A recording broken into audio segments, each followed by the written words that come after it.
असफलता का main reason विश्वास का अभाव और अंधाधुंध प्रयास है। कई लोग अपनी प्रार्थनाओं को इसलिए रोक देते हैं क्योंकि वे अपने सबकॉन्शियस माइंड कैसे वर्क करता है उसको पूर्ण रूप से नहीं समझ पाते। जब आप जान लेते हैं कि आपका मन कैसे वर्क करता है, तब आपका आत्मविश्वास जाग उठता है। आपको याद रखना है कि जब कभी आपका सबकॉन्शियस माइंड कोई थॉट स्वीकार करता है तो वह तुरंत उस पर काम करना शुरू कर देता है। इस काम में वह सभी पावरफुल साधनों का यूज करता है और आपके अंतर्मन के सभी मेंटल व स्पिरिचुअल सिद्धांतों को लगा देता है। यह सिद्धांत अच्छे और बुरे दोनों विचारों के लिए एक जैसा है। इसलिए यदि आप नेगेटिव थॉट्स के लिए यूज करेंगे तो आपको डिफिकल्टी, अनसक्सेसफुल और कंफ्यूजन लाएगा। यदि आप इसका यूज क्रिएटिव आइडियाज के लिए करेंगे तो यह आपको गाइडेंस और फ्रीडम और पीसफुल इससे आप रहेंगे।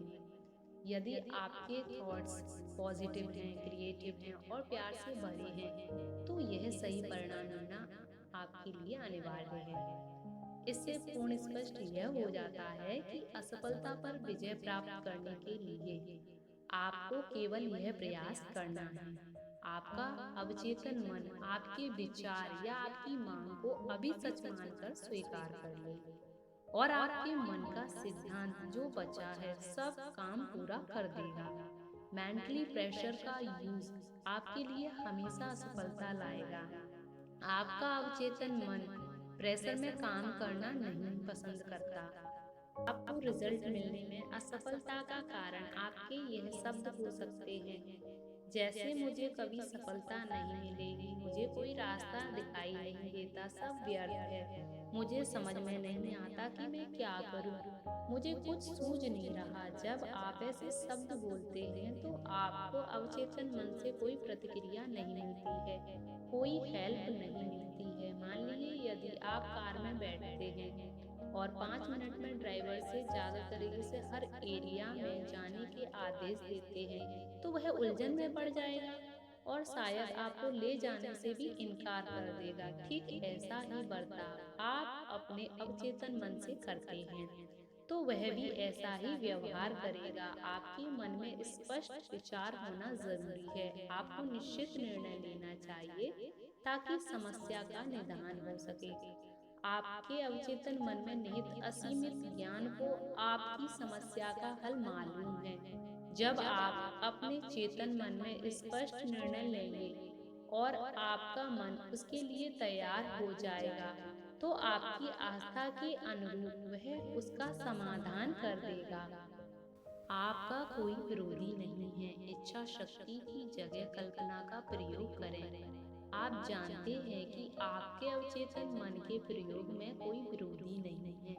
आप इच्छा शक्ति का प्रयोग नहीं करते हैं, आप परिणाम और उसके बाद की स्वतंत्रता की कल्पना करते हैं।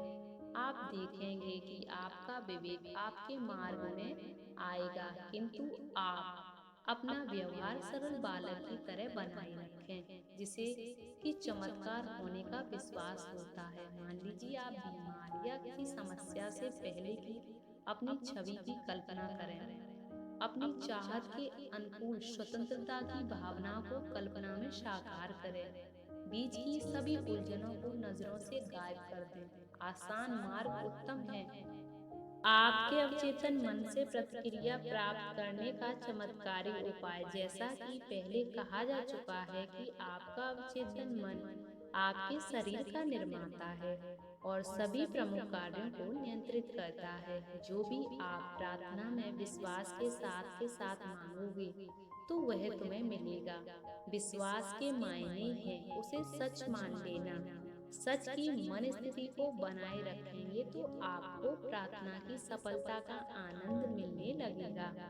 मेंटली प्रेशर या ज़रूरत से ज़्यादा प्रयास, घबराहट और बहस के प्रतीक हैं। ये आपके रिजल्ट में बाधा पहुंचाते हैं। परिणाम पर भरोसा रखें। आपका मन जब शांत है और तब विचार को स्वीकार करते हैं, तो आपका अवचेतन मन आपके विचार पर काम करना शुरू कर देता है।